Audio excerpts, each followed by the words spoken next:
Hello friends, मैं प्रभात आप सबका स्वागत करता हूं आपके अपने यूट्यूब चैनल पे। पिछले वीडियो में हम लोगों ने बात की थी कि मार्केट में काम करते हुए अपने पैसे को कैसे बचाकर रखना है, कैसे हमें अपने किन किन मेथड्स का मैथमेटिक्स के तरीक़ों का यूज करके अपने पैसे को हमें बचा के रखना है। क्योंकि अगर पैसा बचेगा तभी पैसा बढ़ेगा, तभी आप पैसा कमाएँगे जब पैसा बचाना सीख जाएंगे। अगर आपका पैसा ही नहीं बचेगा तो आप कमाएँगे कैसे? क्योंकि इसमें आप पैसा कमाते हैं पैसे की मदद से, ठीक है। तो जब आपके पास पैसा बचेगा तभी आप कमाएंगे। हमने बात की डाइवर्सिफिकेशन के बारे में कि कैसे हमें अपने पैसे को डाइवर्सिफाई करके रखना है, अलग अलग स्टॉक्स में लगा के रखना है। कभी भी एक स्टॉक के अंदर पूरा पैसा नहीं लगाना है, कभी भी एक सेक्टर के अंदर पूरा पैसा नहीं लगाना है। अलग अलग सेक्टर्स में पैसा डिवाइड करके रखना है और अलग अलग स्टॉक्स में पैसा डिवाइड करके रखना है। अब हम आगे और चीज़ के बारे में बात करेंगे। उससे पहले मैं आपको एक एग्जांपल देना चाहता हूँ कि पैसा बचाकर रखना इंपॉर्टेंट क्यों होता है।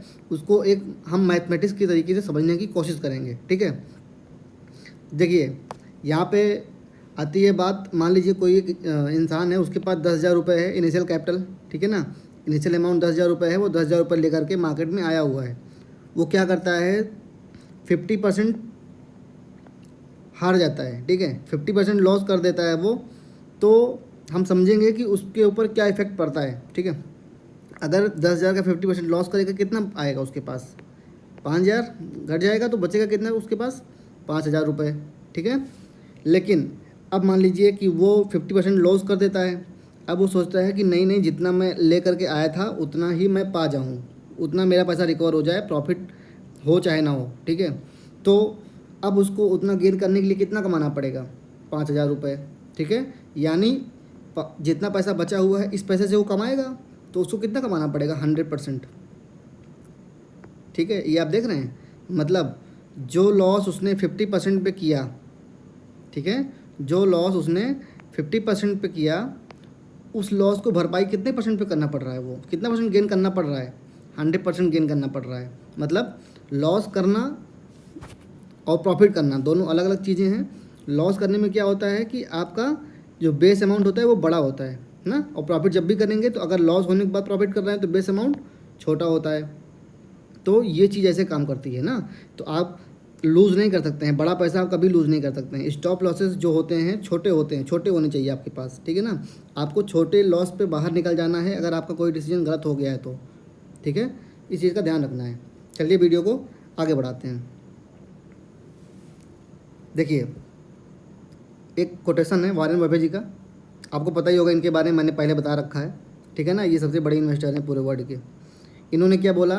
नेवर टेस्ट द डेथ of river with both the feets. मतलब कभी भी किसी नदी का जो है अगर गहराई नापना है तो दोनों पैरों से मत नापो। एक पैर आपको बाहर रखना है, ज़मीन पे रखना है, और एक पैर से आपको उस गहराई को नापना है। कभी भी दोनों पैर जमीन से गहराई नहीं नापना है। इसका मतलब क्या है? इसका मतलब यही है कि अपने आप को कंप्लीट रिस्क में कभी नहीं डालना है। हमेशा एक बैकअप तैयार रखना है, एक बैकअप प्लान होना चाहिए। अपने आप से हमेशा एक क्वेश्चन पूछना है, ठीक है, कि जो मैं सोच रहा हूँ वो अगर सच ना हुआ तो, अगर हमने बाई किया है तो मार्केट गिर गई तो, या हमने सेल किया है तो मार्केट बढ़ गई तो क्या होगा ना। उसके बारे में हमारे पास क्या प्लान है। क्योंकि देखिए, मार्केट कभी भी आपके अपोजिट जा सकती है, कोई भी इसमें 100% सही नहीं होता है। ये गेम ऑफ प्रोबेबिलिटी है। चांसेस ज़्यादा होंगे, जैसे कोई इंसान बाइक से घर से निकलता है लेकर के, तो उसके एक्सीडेंट होने के चांसेस हो सकता है बहुत कम हो, ठीक है ना, लेकिन होते ज़रूर हैं। चाहे 1% चांस हो उसके एक्सीडेंट होने के, लेकिन होते हैं। इसलिए उसको हेलमेट पहन के जाना चाहिए, प्रॉपर सिक्योरिटी के साथ जाना चाहिए, ठीक है ना। तो इसी तरीके से मार्केट में जब आप कोई एक्शन ले रहे हैं, कोई ट्रेड ले रहे हैं, तो उसके अपोजिट मान लीजिए मार्केट चली गई, तो आपको क्या करना है, इसका आंसर आपके दिमाग में पहले होना चाहिए, ट्रेड लेने से पहले, ठीक है। जब भी आप ट्रेड लेने जाएं अपने आप से क्वेश्चन पूछें। क्या पूछें? कि what if market fall after buying, या अपोजिट में कि अगर मार्केट बढ़ गई, अगर हमने सेल किया तो मार्केट बढ़ गई तो क्या होगा, या हमने बाई किया तो मार्केट गिर गई तो क्या करना है, ठीक है ना। इस चीज़ का विशेष ध्यान रखना है। और अगर आप लॉन्ग टर्म इन्वेस्टर हैं तो आपके इस प्रॉब्लम को सॉल्व करने के लिए मार्केट में कई तरीके के सोल्यूशंस अवेलेबल हैं। जैसे आप म्यूचुअल फंड वालों के पास जाएंगे तो वो आपको बताएंगे कि आप सिस्टमेटिक इन्वेस्टमेंट प्लान ले लीजिए, हर महीने आप इन्वेस्टमेंट करिए, ठीक है ना, या वीकली इन्वेस्टमेंट करिए, हर महीने, हर वीकली ना, वीकली इन्वेस्टमेंट प्लान। तो ऐसे ऐसे अलग अलग टाइप के प्लान होते हैं ताकि एवरेजिंग किया जा सके आपके इन्वेस्टमेंट को ना। अगर मान लीजिए आपके लेने के बाद मार्केट गिरती है तो नीचे और ज़्यादा बाई किया जा सके। मैं इस चीज़ को एक अलग नाम देता हूँ, पता नहीं आज तक किसी ने इसको दिया क्यों नहीं, इसको बोलूँगा मैं टाइम डाइवर्सिफिकेशन, यानी अलग अलग टाइम पे बाइंग करना ना, टाइम को डाइवर्सिफाई करना है। पहले हमने क्या किया, अपने पैसे को डाइवर्सिफाई किया अलग अलग स्टॉक्स में।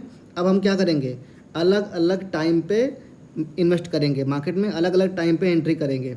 हो सकता है मार्केट तब बढ़ी हुई हो या हो सकता है मार्केट तब गिरी हुई हो, लेकिन हमें टाइम को भी डाइवर्सिफाई करना है। अगर हमें अच्छे रिटर्न चाहिए, जैसे हमको पता होता है जो चार्ट होता है ना, ये किस चीज़ का फंक्शन होता है, प्राइस और टाइम, ठीक है ना।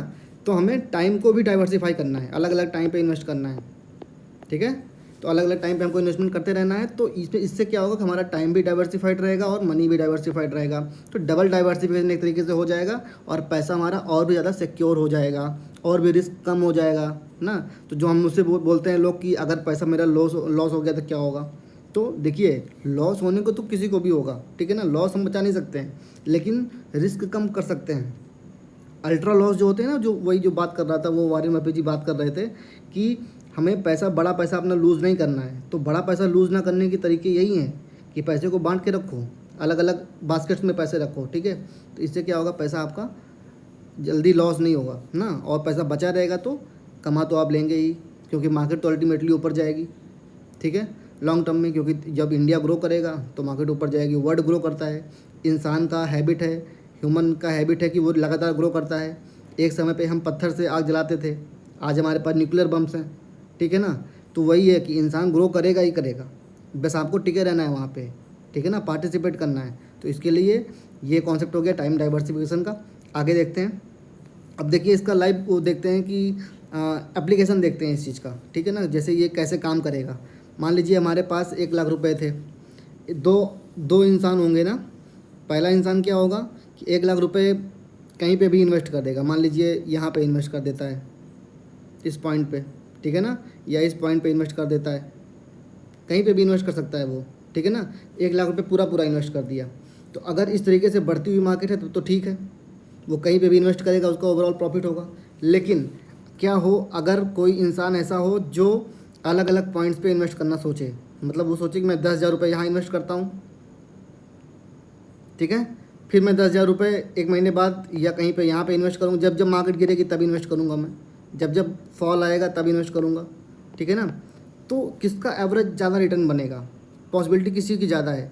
यहाँ पे बढ़ता हुआ चार्ट है, मान लीजिए कि यहाँ पे किसी ने पूरा अपना 1 लाख रुपए लगा दिया, ठीक है, और मार्केट यहाँ से गिर जाती, तो वो क्या करता ना, उसके पैसे डूब जाते, उसके पैसे, उसको लगता कि 50,000 हो गया, 40,000 हो गया, 30,000 बचा, वो कब तक सहन करेगा, वो बाहर आ जाएगा मार्केट से, टूट जाएगा मार्केट के अंदर। लेकिन अगर हमारे पास प्लान है प्रॉपर, हमने यहाँ पे इन्वेस्ट किया, मार्केट गिरी, हमने फिर 10,000 रुपये और लगाए, फिर गिरी, फिर 10,000 रुपये और लगाए, फिर गिरी, फिर 10,000 रुपये, तो ऐसे क्या हो रहा है, हमारा एवरेज डाउनिंग हो रहा है, ठीक है ना। हमारा पैसा जो है एवरेज, जैसे यहाँ पे गिर रही थी मार्केट, ठीक है, मान लीजिए किसी ने गलती से यहाँ पे लगा दिया पैसा, लेकिन उसके पास प्रॉपर प्लान है, उसने क्या किया, उसके पास 1 लाख रुपए था, उसने यहाँ पे 10,000 रुपये ही लगाया, ठीक है। लेकिन अब उसके पास पैसा अभी 90,000 और बचा हुआ है, मार्केट गिरी, उसने और लगाया, मार्केट गिरी, उसने और लगाया, मार्केट और गिरी, उसने और लगाया। तो ऐसे ऐसे क्या हो रहा है, उसका जो बाइंग प्राइस है, जो एवरेज बाइंग प्राइस है वो नीचे आता जाता है, ठीक है ना। वो एवरेज बाइंग प्राइस नीचे आता जाता है। तो मार्केट जब ऊपर जाएगी तो उसको ओवरऑल ज़्यादा प्रॉफिट होता है।